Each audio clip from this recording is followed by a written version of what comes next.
All right. Hello, participants. Welcome to week 5 of Mobilizing Hearts and Minds. We're back with your hosts, Max and Sarah, talking this week about cognitive dissonance, someone else's problem. Because, of course, we always want to believe that others have cognitive dissonance and not us. And I think that's true, Sarah. I mean, I don't feel like I have any cognitive dissonance. Do you? Yeah, I feel like I have cognitive dissonance all of the time about everything. Sorry. I actually think that everyone says you write about your own symptom, and I think I write about my symptom. So, um, Oh my goodness. I don't even want to know what that means about me. sorry. Wow. Yeah. Smile your symptom? Are I'm you going to pretend I like, never heard that. okay. Cool.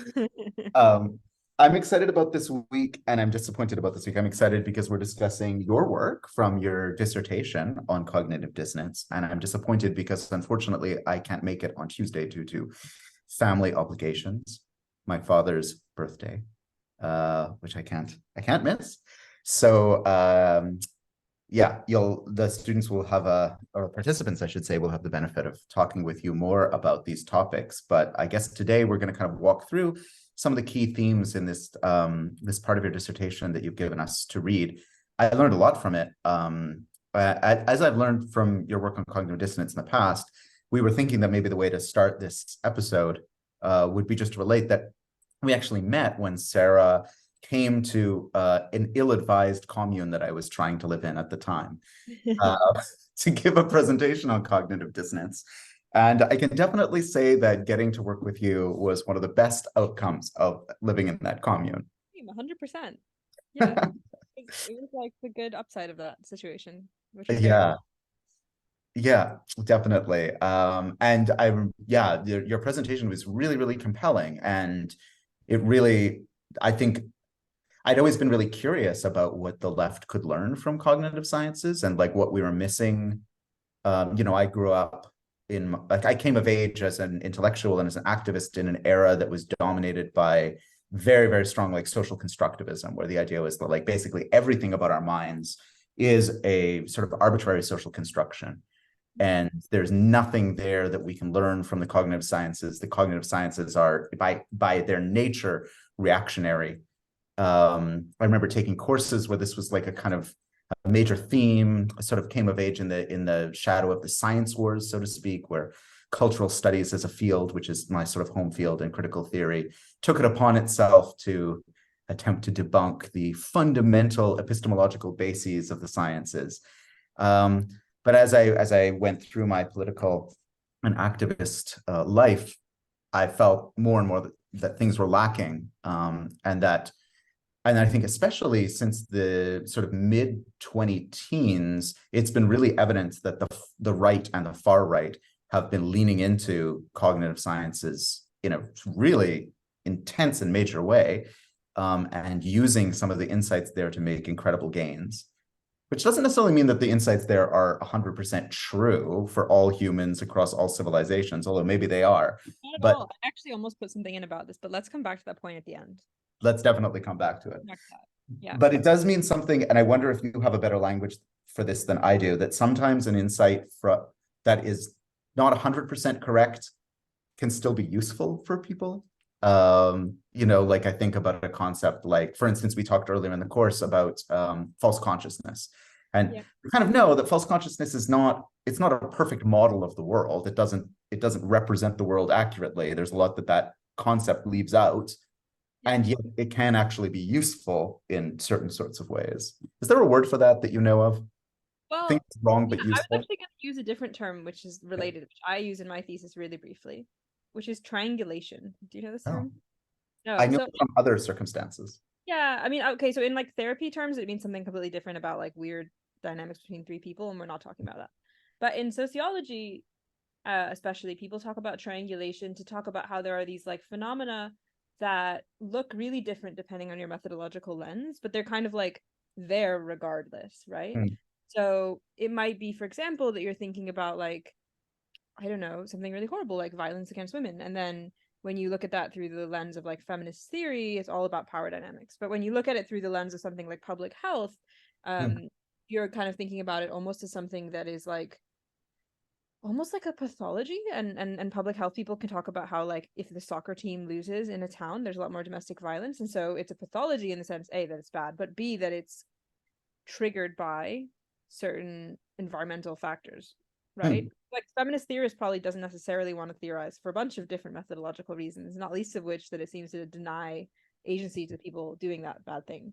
But from a public health perspective, it really matters because then you can try to prevent it, right? um and then, there might be a psychological take on like violence against women, and there might be and Hmm. the reality, of course, is that, like, it's not that any one of them is wrong exactly. Hmm. Hmm. They're all different windows looking out on the same thing, which is really there. And so the idea with triangulation is that you have at least 3 data points in different disciplines and you're kind of all looking at the same thing, right? Hmm. I guess I have come to think that there are things that require this approach, and Hmm. especially things about sort of the same problems that left-wing theorists should be worried about. And I think that there are some aspects of cognitive psychology that we might have to go back and like use their window.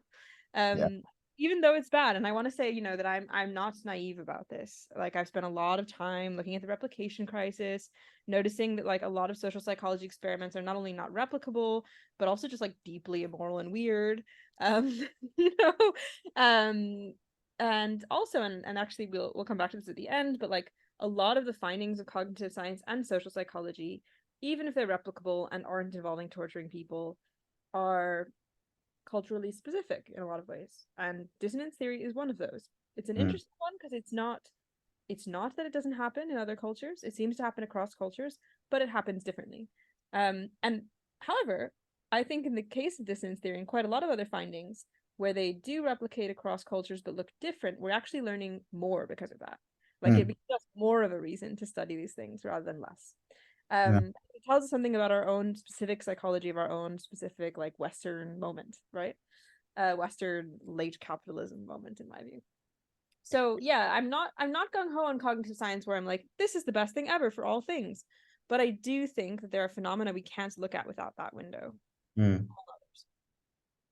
Before we get into cognitive dissonance theory, how did you discover it, and Okay. why was it important to you? Okay, so when I was in university, I was not yet like the fully blown, painfully left-wing person that I am now. And I was quite feminist because I had been teaching students, and I've been teaching basically middle schoolers and high schoolers Hmm. Shakespeare. And one of my students had been raped by her teacher, which was terrible. And then I kind of just got deeply politicized about Hmm. feminism. So I was already, I was politicized, but I wasn't all things. Um, and anyway, at the university I went to, you had to take a very wide distribution of credits, which I know isn't true in like British style universities, but you had to take kind of one of everything. Like, you had to Hmm. take a class on economics, you had to take a class on statistics, and I think you had to take a class on psychology. So I went to take my like psychology, you just have to do it because you have to do this to graduate class. And it was with somebody called Dan Gilbert, whose books you can buy in any bookstore anywhere because he's that famous. Hmm. Um, and it was incredible. And it was incredible not so much because every piece of material in the course was innately incredible. Indeed, some of the studies that he taught me with have now been disproven. So again, I know some of this is not like all chipper and good. It was excellent because Dan Gilbert was an amazing teacher. He had actually read all the psych studies about how people learn, and every single class was like going to the movies. Like, we just sat there listening with Hmm. rapt attention to the beautiful examples and interesting weird experiments, and also because it was all deeply relevant to us, because it was basically like a user guide to your own brain. Hmm. And I think a lot of teaching for university students isn't really relevant to what the students care about, but this was, because we all cared about being people and having our brains. So anyway, in the middle of this course, he talked about cognitive dissonance, and I never forgot it. Never. Hmm. I went on and I did other stuff that was unrelated to it, and I just never ever forgot about it. And millions of years later, when I had dropped out of academia, worked in the real world edutainment industry, gone back to academia after Trump's election, all this stuff, I sat down and I started trying to write something about like why people are persuaded by right-wing and reactionary ideas. And there just began to be this weird phenomenon where like every time I started looking at the explanations we currently have, they brought us around to a concern with the sense of self and a concern with our sense of agency. And that a lot of what any persuasive ideology, let's say, offers is a sense of self that is you as a good person, you as an okay, coherent person, and you as a coherent, okay person who has options to do good things in the world. And annoyingly, that of course can actually mean that you're being inducted into a right-wing cult, or you're following Hitler, or you're, whatever, as much as it can mean you're doing something really good and useful. But as I started digging into that literature, I also found that a lot of the time, if there was any cognitive science allowed, what was allowed was dissonance theory. And that Hmm. dissonance theory was like the really robust thread throughout a lot of this research. Um, and I won't bore everyone with all this, but like it's a particularly robust theory in the sense that it's 70 years old, and for various complicated like internal academia hatred reasons, a lot of people have tried to disprove it because it really upset behaviorists. And what this means is that they didn't succeed. So like it's there was a lot of studies trying to prove like this isn't real, it's actually explained by this or that or this other thing. People aren't like this, and those studies have not worked. And so we have a relatively good evidence base, even for skeptics, that people are experiencing cognitive dissonance regularly, no matter who you are, and Hmm. that it affects the way you rationalize away information that's painful, um, and you choose selectively which things you believe in the world, I basically. mean, this is one of the things that I remember you saying at that talk you gave the first time we met, where you were like, actually, changing your mind is really painful, Sucks. and really hard and terrible. And I was like, oh, right, of That's course. bad. Right. Um, I think we have this like idealized notion in our current sort of bourgeois culture that like thinking is easy and we should just be doing it all the time, and then we'll obviously come to the right conclusions, and it's this like beautiful frictionless like ideal activity. And everything in cognitive psychology says the opposite. It says like this is really painful a lot of the time. Once it gets to something that matters and might change the way you have to deal with the world, it sucks. People avoid it like the plague, except we don't actually avoid the plague, we avoid this more. um it's really hard, it's painful because I actually, to give a sympathetic read on it, I always think about the fact that like basically our brains are there to help us act in the world. And in hmm, order to do that, they have to have a map of the world with all these options available to us for what we could do next. And we have to be in the map so we know where we are, right? Like any map. And it sucks to have to rewrite your map of the world all the time. It's super disorienting. And it also means that you probably have to look at a previous version of yourself and be like, that version of me was wrong. So at one point, I kind of sucked. And it turns out that both of those things are just enormously cognitively taxing and make us feel like shit about ourselves. hmm, A hmm. lot of the time, anyway. Not always. So, yeah, that's what In I.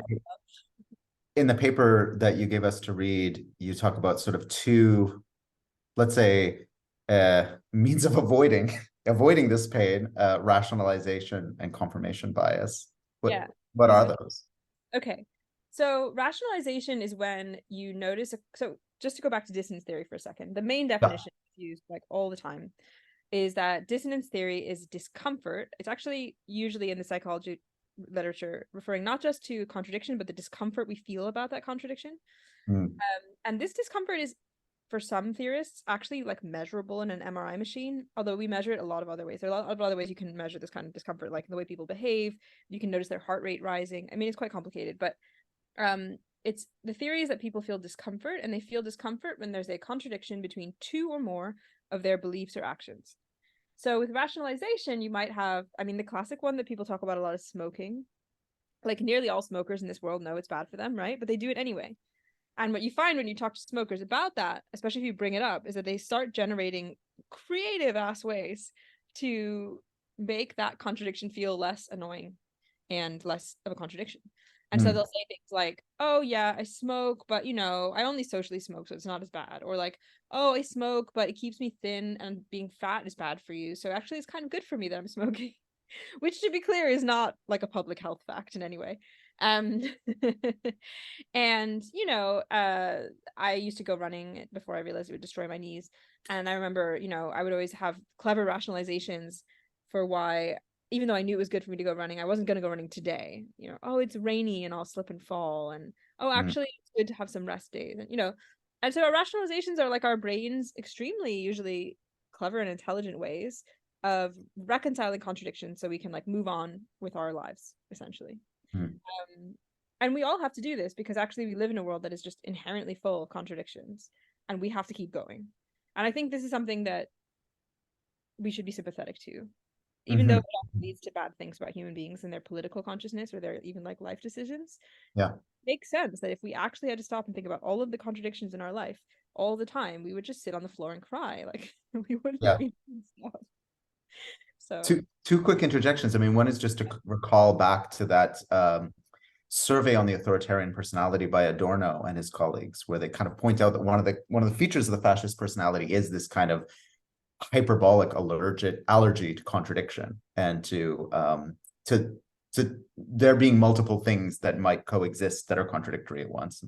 And then the second is just to recall that, like, if I'm not incorrect, cognitive dissonance or its origin is in the study of like a UFO cult, right? It's like in like people who were told that the UFO was going to land and there would be salvation, and then on the appointed date it didn't happen. And so they were studying basically like how do people stay in the cult even when the revelation has, that was supposed to happen didn't happen. yeah, totally. I mean, I think another thing that's worth thinking about is one of the reasons I like this theory is that compared to a lot of cognitive science, it's actually been studied in a very triangulation way. Hmm. The very earliest study of this cult is almost more sociological than psychological. So amazingly, I think it's like the Ford Foundation or something gave a bunch of psychologists money to infiltrate a cult, which is just a thing that like never happens anymore, for better and worse. Um, and so this guy named Leon Festinger and his graduate students, who were clearly having a truly bizarre graduate student experience, joined this cult. And the cult basically believed the main beliefs of the cult were that it's called the Seekers. There was like a woman running it, um and interestingly, I think she was like an early Scientology member as well, perhaps. Anyway, the belief was that the aliens were going to show up and there were going to be floods everywhere, and then the chosen select people would, I think, get to leave with the aliens, but everything else in the world would be destroyed. Um, it was a big time for UFO cults. So, as weird as that sounds, it was kind of normal in cult studies at the time. And it will not surprise you to know that in 1954, around Christmas Day, the world didn't end. So obviously these cult members had to come up with some like new explanation for what had happened to them, right? Because they kept going outside. There's like in the book, which you can read, which is called When Prophecy Fails, there's a sort of beautiful, like almost novelistic depiction of this cult and the cult leader. And she keeps kind of changing the dates around, which happens a lot with cults. She's like, oh, it'll happen tomorrow. Oh, it'll happen the day after that. Oh, actually, maybe they meant like later tonight. Oh, and they keep going out to hide and waiting for the aliens and coming back in. And Festinger and his co-researchers were curious about kind of what would happen to these people who'd been told that very definitely the world was going to end and then the world wouldn't end, right? And what happened is really interesting. So everyone seemed super uncomfortable, and there's all this like depiction of people wandering around being like really restless, um, and asking lots of questions and trying to understand every possible like reason why this hadn't gone right. And so they'd say, oh, maybe it's because we have like metal teeth, and the aliens said we shouldn't be wearing any metal, and all kinds of stuff. And then a couple of people felt so uncomfortable that they said, I think this isn't true, and they left. But most cult members had already invested deeply in this cult, right? And some of them had like left their wives and husbands, spent all their savings, like quit their jobs, gotten fired. And so they were pretty deeply invested. And what they did is they came up with a new clever explanation, which was that they had been such good cult members, so pious, so devoted to the cause, that the aliens had decided to spare Earth. And therefore their cult was extra important because now they'd saved the world. And they should go out and proselytize as well, and they should convince everyone else to join the cult. And that was their beautiful rationalization. So yeah, that's like the example of rationalization in this field. Uh-huh. And were there also examples of confirmation bias in this case as well? Or I guess maybe we could imagine them. Maybe that term. Yeah, I mean, I don't remember. It's been a little while since I read this exact like book, but you should all read it because it's great. It's fascinating. Yeah. Fascinating, yeah. I think a good example would be, that if a prophecy comes true, like a smaller prophecy that she made, then they're like, Hmm. look, she's always such a good prophet. And if it doesn't come true, they're like, oh, we just got the details wrong, right? So that's highly valuing things that are consonant with your existing world system, that is in accord with them, and devaluing anything that causes dissonance. And the core example that we all have to live with now is the way people treat news, right? And I mean, you can see this in like the horrible Israel Palestine stuff going on right now, that there's a lot of fake news happening because that's what happens during war. And also there are some people very interested in making fake news. And when people see fake news that aligns with what they already believe about the world, they are like, oh, super, super, of course, this is true. And when they see fake news that doesn't align, they say, that's fake news. And that's an example of confirmation bias, which actually happens for reasons other than dissonance, but it does happen because of dissonance. That's one of the Mm. reasons it happen. And it's the way we devalue any news sources or information that don't align with our existing worldview. And we trust things that do align with our worldview. And obviously, that's a really big problem in some ways, because it means if we've got our priors right, we're going to do great. Our priors, again, being like our existing schemas and beliefs about the world. But if we've got them wrong, we're just going to continuously reinforce what we already believe, and we're not going to have a way out, so to speak. Yeah, it's so funny. I don't know that word priors because it's like in cognitive science, it refers to the prior beliefs and investments, and then in like vernacular popular culture refers to past convictions for criminal That's acts. true. Yeah, it's weird. Yeah. It's a Yeah. So nice policy meme. Yeah. basically, in a way, dissonance theory Mhm. is fun because you get to look at all these people's like mental gymnastics. But the Mm. thing is, like, it's true about yours too. Yeah. True about mine. You in the piece that you share with us, you then go on to show us that people have much stronger cognitive dissonance about political issues rather than just knowledge generally. Yeah, and there's like that lovely little graph, right? And I want to like obviously flag that even the study I'm showing you, like I'm skeptical about this study too in some ways. Firstly, I'm deeply skeptical that Sam Harris had anything to do with it other than giving some money to it. Like he's too busy to do this research, but that's another story. Remind us who Sam Harris is, because it's an Harris is one interesting. of the four like horsemen of the apocalypse for the new atheist movement, and he does a bunch of like I think he's quite Islamophobic, and he has some bad reactionary stuff going on for him. So in no way am I endorsing like him generally as a person, but I think that he paid for this study possibly. Um, and actually, one thing I do like about the fact that he paid for this study is that it focuses on liberals, Mm, and um and I think that's nice because I think we spend a lot of time analyzing why like conservative people won't shift their beliefs, but this study actually focuses on why liberals won't shift their beliefs. mhm, And I think that's fascinating. But yeah, I suspect he wasn't super involved in the study. I think the other researchers probably were doing the work. And it's just an example study of looking at which things people will change their mind about when they're presented with new evidence. And you can see if you look through the like bar graph, that there are instances where people are given new information and they shift their beliefs. So a good example is like Thomas Edison didn't invent the first light bulb, right? Turns out some other dude did at some point. Oh yeah, here's the lovely little chart.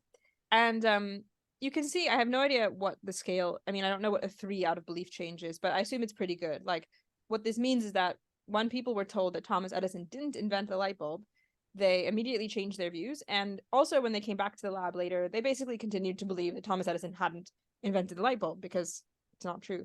But the reason that this was so easy for them to change their views about, I would argue, is it's not really a political fact. And by this, I also mean it doesn't really influence your sense of self as a good person, or indeed your sense of self at all. And it doesn't really change what you're going to do in the world next. So it doesn't really change your map of the world. Like you're not going to buy fewer or more light bulbs based on this weird piece of historical knowledge. You don't think you're a bad person for not knowing this. It's just a weird fact. Um, and then way down at the other end of this chart are things like abortion and gay marriage and immigration. And I assume they were given facts about like whether gay marriage actually got anyone any better benefits, or whether abortions were, I don't know, happening for this or that reason, or whether immigration did this or that economic thing. So obviously, the facts they were given to contradict their views, let's say, were real facts that might influence, or should at least in some way shift your belief about how good this thing is or how beneficial it is to have a policy in this way. And you can see that almost no belief change is happening. And there are a lot of ways of thinking about this. I want to flag I'm not saying like, oh, you should radically change your views just because somebody told you that actually, I don't know, abortions happen more often in this case or whatever. But there is something about seeing that whole graph and seeing that the political issues are way down at one end and the non-political issues are at the other, that should show us that there's something about political issues in particular that makes it much harder for us to change our mind. And if we look at cognitive dissonance theory, my suggestion is it's basically because huge threat to sense of self and quite a difficult threat to our sense of what we should do in the world next. I mm. mean, it radically changes your life if you wake up one day and have totally new political views. You have to do tons of stuff. And if you read accounts of people who have gone through a change like that, It's one of the things they talk about is like now you have to have new friends and new hobbies and new activities and new news sources and new, your whole life is going to get uprooted. So Mhm. It's so fascinating. And one of the things that you mentioned in this in your presentation here is that there's also a thing about like there's a difference between when people are presented with the new information and it disturbs their cognitive map of the world, and they might say, "Oh, that's interesting," or they might reconsider. But then how sticky that information is, and how quickly they kind of slide back into the yeah. habitual Right, because you're dissonance. kind of getting your beliefs reinforced by everything around you all the time. And so Mm, even if, let's say, I'm generally super pro immigration as an immigrant, but then I learned that like actually has some quite negative effects on the environment, or I don't know, whatever, something else I care about. And then maybe I shift my views a little bit. I'm gonna keep going through life as an immigrant, living around other immigrants, caring about things in a particular way, and slowly my beliefs will kind of inch back towards the world I live in and the way I've set up my life. And you mm, can actually see that too in some of the examples I give further on in that little chunk of text, where I talk about how even if something happens in your life that is outside of your control, if it affects your daily actions, it will change your views a lot of the time. So I think the mm, abortion turn away study is a really interesting one. mm, It's a very famous study, actually. They basically tracked women who went to get abortions, and then because of like the complexities of administrating abortions in the U.S., some women are turned away for very arbitrary or like reasons they couldn't have predicted in advance, let's say, and don't necessarily indicate anything else about them. The most common one is just that you miss um you miss you get the dates wrong on your pregnancy and you're actually too far along for that clinic, and so even though you wanted to have an abortion, you don't get to have an abortion and you have a kid. um and they wanted to know if accidentally having a kid essentially changed people's views on abortion, and the answer is yes. Not massively, not not to the degree that suddenly all these people were like staunch pro-life people or anything like that, but it is a very notable sort of mm. statistical differentiation based on whether you had that kid in the end or whether you had an abortion. And this this is interesting because it suggests that lots of things in our life that happen to us for completely arbitrary reasons. Again, remember, this is a pool of women who to start with are identical, right? Basically, just one is slightly more pregnant than the other and doesn't know it, but they wanted the same thing. They wanted to have an abortion, and there aren't any necessarily other distinguishing factors in this pool of women. Just having that kid changed the way they thought about their life. And that makes sense because otherwise they'd be living with a contradiction of like, I wanted to have an abortion, but now I have this kid, right? So your views get changed by what happens to you, your experience, and to some degree your actions, as much as the other way around. And I think this is really important because it's counter to our logical intuitions a lot of the time. We tend to think like, I have these views, so I made these choices, so I had this kind of life. Everything is downstream from my views, but it's totally the other way around for a lot of things, where actually we have tons of life experiences and we make some random action choices and some non-random action choices, and that makes our beliefs further develop. I mean, it seems this sets up well the way that you're thinking about infrastructures as well. That, if um, somehow if we want to change people's beliefs, their hearts and minds, then it requires that we set up circumstances where they're living differently, where they're having different relationships, where they're having different kinds of reinforcement for different kinds of belief. That it's not just a matter of like giving them the correct information and puncturing the cognitive dissonance, which already is not as easy as it sounds. Yeah. And often, as we heard from um, David McGraney last week, it doesn't necessarily always work when you take the direct approach. But it's also that if we want those, that if we want the kind of counter ideology, or we want the change that we want in hearts and minds to stick, it's going to require that there be sort of infrastructures within which people live their lives, where those new views and new ideas resonate somehow.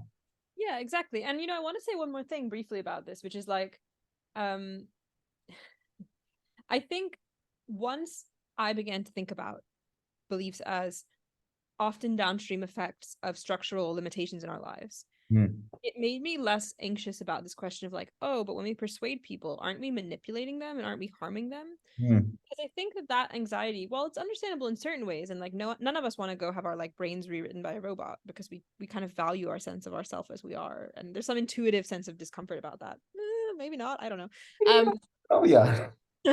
I think, you know, once you begin to see that so much of our beliefs is already determined by our environment, that we are already like pre-manipulated, let's say, Mm, mm, it mm, made me a lot less anxious about re-manipulating people into mm.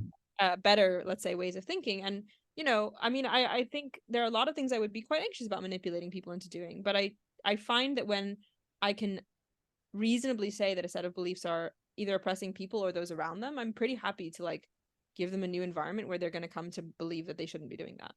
Mhm, mhm. And not everyone will agree with me, and that's fine. But I do think it's kind of loosened some screws on some possibly unhelpful intuitions about what manipulation even is. Now that Yeah, our beliefs come from our environment. I want to pause on that for a second because I think it's come up a number of times in the course and it's worth us talking about now and also Yeah. us talking about with the participants as well. Like as you're saying, like we do have a kind of allergy to the idea that of manipulation for good reason. I mean, we just came out of a 20th century where the manipulation of people's hearts and minds led to Shit. atrocities beyond anyone's imagining. And we're now living in a 21st century where technological augmentation is allowing that to happen in terrifying ways, Yeah. as we're learning from the manipulation of elections, and as you were saying, even with the wars and conflicts that are going on now, many different forces and powers at play trying to manipulate people. But the temptation then, it seems to me, for us is we imagine that there are kind of like people who float around in the world in a kind of innocent state, unmanipulated. And then there's nefarious actors who manipulate them. And I think what we're moving towards in this course, and to echo what you were just saying in a slightly different terminology, maybe we need a very different model of what it means to be a thinking, feeling person, which is to admit that, like, from our earliest moments, we are always being manipulated. I mean, classically, to go back to sort of classic feminist observations, the moment they swaddle you in a blue or a pink blanket, you're being manipulated. The moments when an adult says no to you the first time, you're being manipulated. The moments when you're told that you're not supposed to have certain kinds of desires or act in certain ways, there's an air of manipulation. Yeah. So, like, as socially embedded beings, we are always being manipulated and we are always manipulating in a certain way. And it seems to me, if we move away from the idea that there's the kind of non-manipulated person, and we think more about like the ethics of manipulation and the politics of manipulation, like why would you do that? It opens up different ways for us to think about then our work as activists, as teachers, as intellectuals, as artists, owning that aspect of our collective nature and thinking about it from, an ethical standpoint. At what point is it acceptable to manipulate someone, and what's the follow through from that? What responsibility does one have? And where's the line between, on the one hand, in a calculating, conniving way, being like, okay, here's how I'm going to push this person's buttons to get them to do what I want, and on the other extreme, saying to someone, like, here's what I believe and why I believe you should believe it too. Or saying to them, or saying that in more sophisticated ways and more compassionate ways that might actually move them, rather than just being a kind of statement of whatever. Like, I often see the kinds of interventions I'm interested in as pushing upstream as well, Mm, in the sense that like there's already a million things that are going to let you be like okay with the status quo. right. So my concern about what I do to people is therefore a lot less, because A, I think it's pushing people towards beliefs that harm others and themselves less, and B, I think they're already getting plenty of manipulation in the other direction. Very much. And with tools that our ancestors could hardly have imagined, I think, Yeah. when you think about the access to people's brains and neurosystems and sensing, feeling bodies that new technologies afford. Yeah.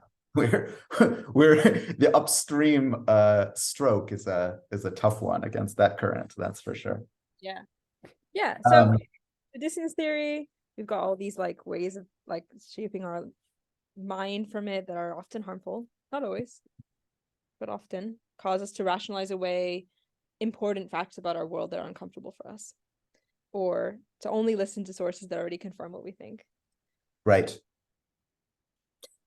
Did you want to speak a little bit about the Jost et al.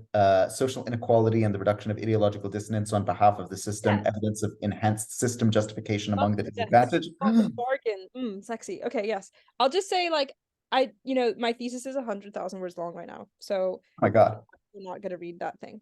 But I wanted to kind of put this in because I wanted to reassure people that unlike a lot of cognitive science, dissonance theory is almost, I would say, not quite just cognitive science. Like it's also sociology at this point, because there Mm, is a good deal of sociological stuff about dissonance theory.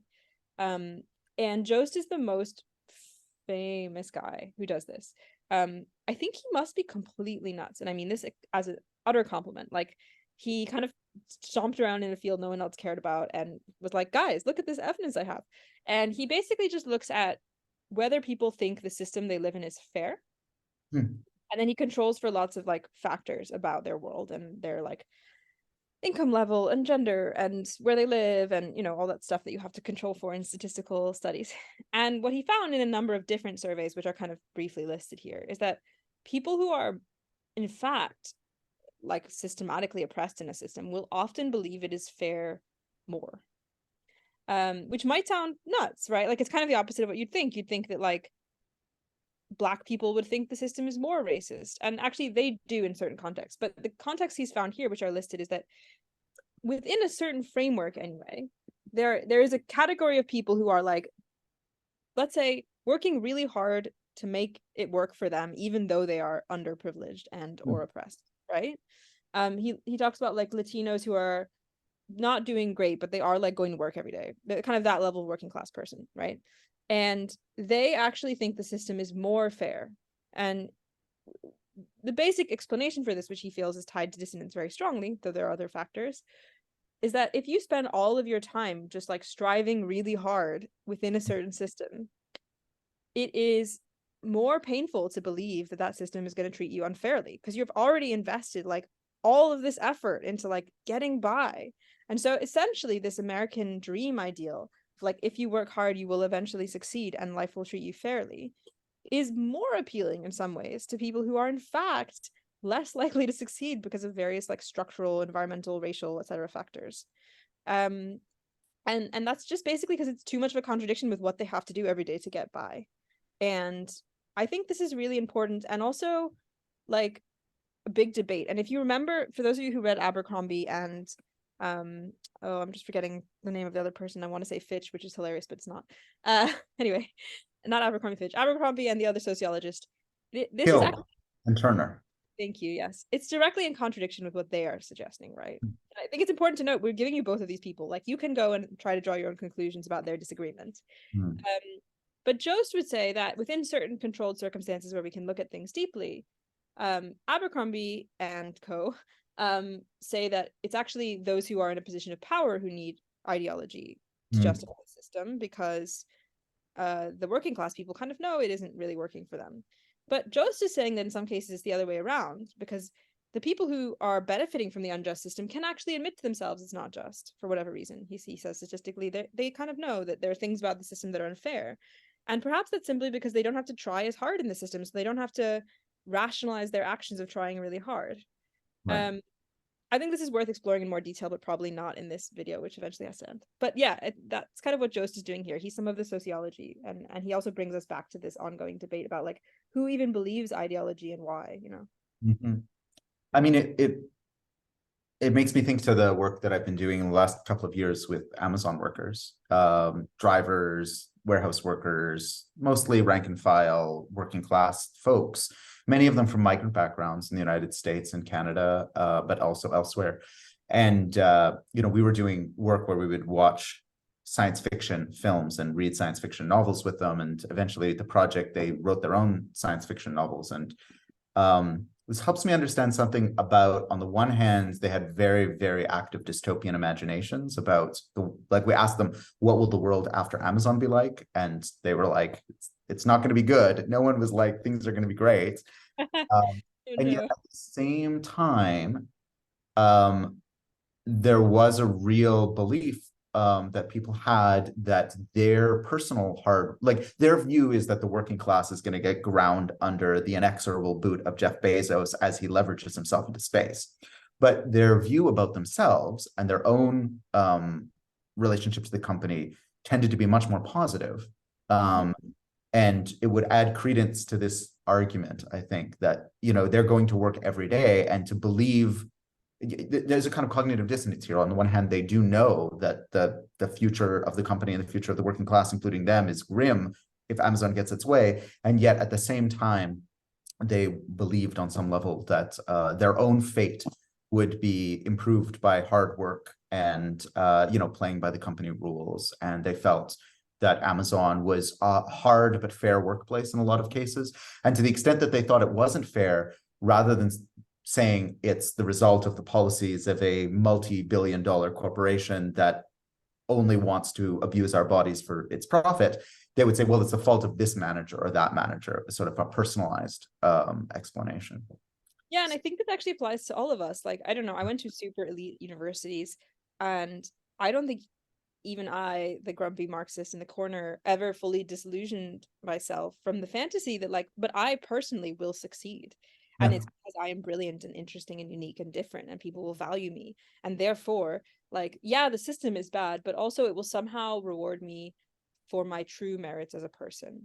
And I think it's really, it's just, I mean, honestly, it's like a romance. It's in the sense that it's a beautiful, false, often story about like being seen for who we truly are and rewarded by the world itself. And Who but wouldn't want that? who doesn't want that? I want that really hard. But I think it's part of what gets in the way of people seeing how the system they're in is actually set up, and that's Yeah. very dangerous to all of us. So And so, I mean, if you were sitting down with labor organizers at, say, that Amazon warehouse, and they told you the story about the cognitive dissonance of the workers, what would you say? I mean, just to move us towards the question of how are we going to apply this knowledge, like what would you say to them about what could they learn from this theoretical apparatus you're providing that would help them in their kind of day-to-day organizing and trying to convince people and change their hearts and minds? well, I guess there's a lot of different things. Okay, I think one of them is I think left-wing movements need to have replacement structures for these fantasies. Like they're not going away. You know, we have to feel like we are good people that basically fundamentally have options in our lives, that we can do good for others and ourselves, and that we have like some autonomy in this life. And I think that some left-wing movements have really missed the opportunity, let's say, to create a narrative for people that they can latch onto that has those elements. Mm. Um, and we have to remember that like the world we live in is happy to give them a different one, which is that they're all like brilliant little entrepreneurs who are going to succeed based on their personal merit, and that's a lovely narrative. It's false, but it's beautiful, you know. And every once in a while someone does succeed in entrepreneurship, and we can hold them up as an example, and all of this. So I think we have to find another thing that provides the same sense of meaning and purpose and dignity and identity and autonomy, and we are not doing that yet, but we could maybe. um I think I think we also need to find ways, and I don't have a like brilliant single suggestion for how to do this, to kind of help people sit with the contradictions that are uncomfortable, Mm. um, and really acknowledge them. Which is like therapy work almost, you know? Um, yeah, so I'm very interested in that. I mean, deep canvassing is actually, to go back to something else in a previous week, an example of a chat that does do this in some ways for people sometimes. But I think we need to think about other techniques, because obviously that's super one-to-one, right? And super persuasion based, Mm. um, which I know some people are not keen on. But yeah, I think we need to basically help people do that difficult thing of untangling the bad romance, and we also have to provide a new romance. It's like anyone going through a terrible breakup, but we have to go through a breakup with like the system as a whole. So Yes, can yeah. confirm. Uh, Yeah. yeah. Well, I think that gives us a lot to think about for the upcoming week. I would be curious for our participants to maybe rewind a bit and just listen to these last like sort of 5 minutes where we've been talking about this example and some of the things Sarah's mentioning here. And I think it's a big jump. I mean, it's a big jump even for me. And I think about the imagination and the political imagination as a job, it's a big jump for me to think about what would be the romantic narrative that we could offer that would actually compel people and allow them to step out of the, to quote Lady Gaga, bad romance of the capitalist system. You know what I think is a good-ish example though? I think like Star Wars, weirdly, and Star Trek are two super helpful fictions. I'm not saying that there's nothing ever reactionary in the Star Wars megaverse of weird fictional accoutrement, but I am saying that like I've noticed that actually Star Wars does a really good job of having moments where people are like, I as an individual am fucked in the system, but I'm still gonna do something heroic. That's true. And I think that's beautiful. And I think there are things that could be learned there maybe. And I also think Star Trek in a completely different world says like, yeah, and when you get out of that world, like on the one hand, maybe there are only so many heroes and most people are equals, but also like we don't have to have money and we could just like hang out and talk about philosophy with like hot bald people. And you know, like that's a cool world to live in too. So I don't know. I just want to say like I feel short-term hopeless, but I actually am like Kafka. I think there's hope enough for us and that like we will make these narratives. That is a great place to end this tutorial. Thanks, Sarah. This has been a really great and insightful week, and I'm looking forward to hearing more about it.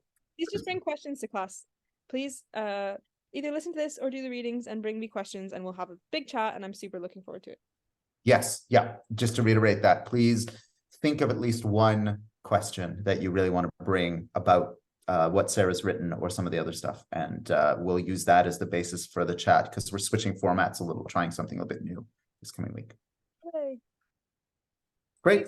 See you soon.